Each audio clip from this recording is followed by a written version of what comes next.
Hello दोस्तों।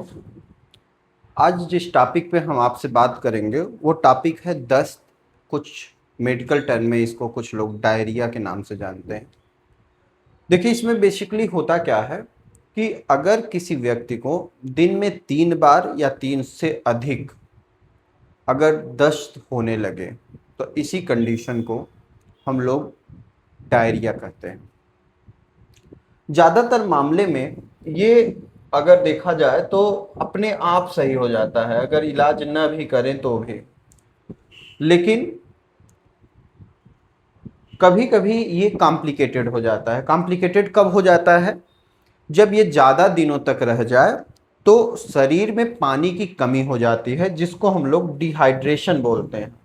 क्या बोलते हैं? डिहाइड्रेशन। अगर किसी व्यक्ति को लगातार ये 10-15 दिन तक कंडीशंस बना रहता है तो ऐसे सिचुएशन में उसके शरीर में पानी की कमी हो जाती है और जिसको हम लोग डिहाइड्रेशन कहते हैं। और ये हो जाता है फिर क्रिटिकल कंडीशन इस सिचुएशन का। अब जानते हैं कि इसमें जो मुख्य लक्षण होते हैं वो क्या दिखते हैं। तो इसमें जो लक्षण दिखाई देते हैं वो होता है कि जैसा कि मैंने कहा, दिन में 3 बार से अधिक अगर किसी को मल त्याग के लिए जाना हो, मल बहुत पतला हो, तो ऐसे सिचुएशन को हम लोग क्या कहेंगे? दस्त या डायरिया कहेंगे। इसमें पहला लक्षण तो यही हो गया। दूसरे लक्षण की बात करें तो पेट में मरोड़ जैसा दर्द होगा, मरोड़ के साथ दर्द होगा। तीसरे लक्षण की बात करें तो कुछ केसेज में मरीज को आंत टूटेगा और उल्टी भी हो सकता है। और नेक्स्ट है कमजोरी और थकान महसूस होना, शरीर में पानी की कमी हो जाना जिससे मुंह सूखने लगेगा और यूरिन की क्वांटिटी कम हो जाएगी।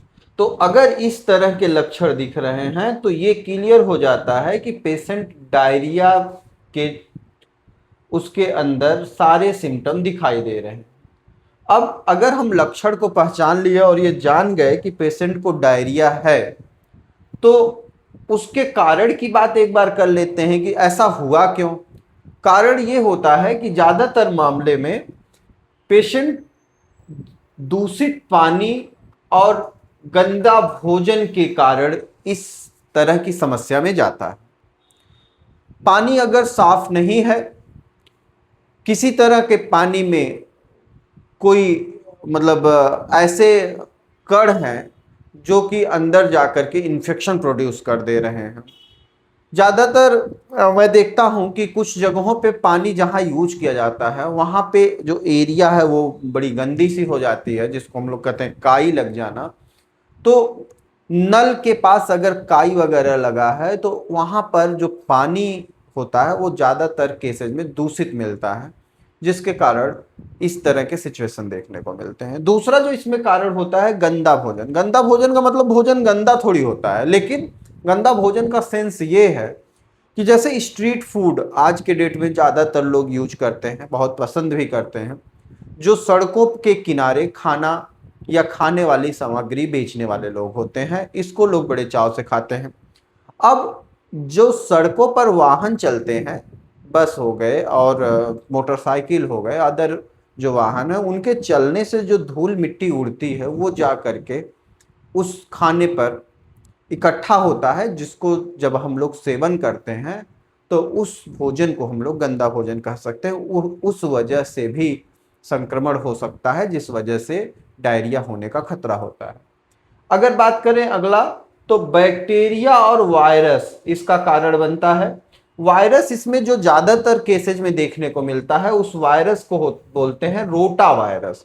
इस वायरस का नाम है रोटा वायरस, जिस वायरस की वजह से वायरस बहुत तरह के होते हैं, इसमें जो इफेक्टिव वायरस होते हैं रोटा वायरस होते हैं। आगे की बात करें तो कुछ विशेष प्रकार की दवाइयां और एंटीबायोटिक, अगर हम दवाइयों का सेवन कर रहे हैं तो कभी कभी ऐसी भी दवाइयां हम लोग यूज करते हैं जो हमारे बॉडी को नुकसान पहुंचा जाती है, जिससे लूज मोशन की शिकायत हो जाती है, डायरिया की शिकायत हो जाती है। अगला है खान पान में गड़बड़ी और फूड एलर्जी। खान पान में गड़बड़ी का सेंस है कि कुछ लोग खाने का जो डोज होता है उसको भी ओवरडोज कर देते हैं अगर उनको उनके मन की चीजें मिल गई। तो भैया ये खान पान की गड़बड़ी है। और फूड जो यहाँ पे एलर्जी की बात कर रहे हैं, फूड पॉइजनिंग की जो बात कर रहे हैं, उसमें क्या होता है, कभी कभी हम लोग खाने को 3 दिन 4 दिन तक फ्रिज में रख के यूज करते हैं, तो ऐसा कतई ना करिए। ऐसे करने से फूड एलर्जी होने का पूरा चांस होता है। तो स्टेप बाय स्टेप हमने आपको ये बताने का प्रयास किया कि इस समस्या के पीछे का क्या क्या कारण हो सकता है। अगर हम कारण को जान जाएं तो हम कभी भी समस्या से बच सकते हैं। मीन्स कारण को जानने के बाद किसी भी समस्या से निकलना बड़ा आसान हो जाता है, या फिर आगे से वो समस्या आप पड़ो ना उसमें, उससे हम बच सकते हैं, मतलब अपना बचाव कर सकते हैं। तो कारण हम लोग जान चुके हैं कि क्या कारण था। फूड पॉइजनिंग जो भी हमने देखा, इस तरह के कारण से जो डायरिया होते हैं उससे हम बच सकते हैं और अपना बचाव इस समस्या से कर सकते हैं। आगे बढ़ते हैं। अब बात आ जाती है कि भाई डायरिया क्या होता है, हमने जान लिया। इसका कारण क्या है ये जान लिया। इसके लक्षण क्या है ये हमने जान लिया कि कैसे हमें पता चलेगा कि हम इस समस्या में हैं। अब इसके इलाज की बात करते हैं। इलाज के लिए मैं एक सिंगल मेडिसिन आपको बता रहा हूं जिसको डॉक्टर रिक्वेक कंपनी ने बनाया है, R4 ड्राप। ये कहने के लिए तो एक मेडिसिन है, लेकिन ये कई सारी दवाइयों का एक कॉम्बिनेशन है। और इस एक सिंगल मेडिसिन से मैंने जो देखा अपने प्रैक्टिस में, हमारे 90+% केसेस सॉल्व हो गए। हम सोचते हैं कि भाई नाम है सिंपल इलाज चैनल का, तो हम आपको जो भी बातें बताएं वो सिंपल हो, जिसको समझना आसान हो। तो सिंपल का सेंस ये है कि एक सिंगल दवा उठाना है, 15 बूंद सुबह, 15 बूंद दोपहर, 15 बूंद रात को लेना है, 10 ml पानी में मिला करके, सुबह दोपहर रात। धीरे धीरे इसको 1 से 2 फाइल लेते लेते आपकी समस्या पूर्ण रूप से ठीक हो जाएगी। अब कुछ लोगों का सवाल होता है कि सर हमारी जो भी समस्या के अलग अलग सिम्टम हैं, क्या इस एक दवा से कवर हो जाएगा? तो उसका आंसर है बिल्कुल कवर हो जाएगा। कारण इसका यह है कि इसमें जो मिली हुई दवाइयां हैं वो सब अपना अपना काम अलग अलग कर लेती हैं। जैसे कि एसिड फास्फोरिकम। एसिड फास्फोरिकम क्या करता है कि जो ज्यादा दिनों से दस्त चल रहा है उसको धीरे धीरे ये मेंटेन कर देता है।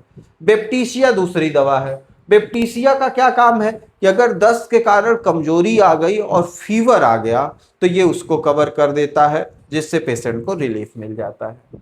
तीसरी दवा जो इसमें कैमोमिला मिला है, अगर दस्त किसी तरह के संक्रमण के कारण है तो कैमोमिला उस संक्रमण को खत्म कर देगा, जिसके कारण आपका जो दस्त है वो पूरी तरह से रिकवर हो जाएगा, बंद हो जाएगा, सही हो जाएगा। अगली जो दवा इसमें कोलोसिंथिस है, उसका विशेष यूज है कि जो ऐंठन वाला दर्द, मरोड़ वाला जो दर्द होता है दस्त के कारण, उसको ये कवर कर देता है। तो इन सारी दवाइयों को अगर हम मिला के बात करें तो दस्त के सारे सिम्टम को ये आसानी से कवर कर लेती है। अब बात करते हैं कि कभी भी कोई भी दवा हम जब भी आपको बताते हैं, वो आपके नॉलेज के लिए तो बहुत अच्छी बात है, लेकिन कभी भी किसी भी दवा को लेने से पहले अपने नज़दीकी किसी कुशल चिकित्सक से जरूर परामर्श लें। अगर आप हमारी टीम से किसी भी तरह का कोई परामर्श लेना चाहते हैं तो हमने अपने संस्था का नाम, मोबाइल नंबर स्क्रीन पे शेयर कर दिया है। हमारी दवाइयाँ ऑल ओवर इंडिया बल्कि विदेशों में भी कुरियर के माध्यम से भेजी जाती हैं। अगर हम आपको किसी भी तरह के समस्या से निकालेंगे तो उसमें हमें बहुत खुशी मिलेगी। Thank you very much.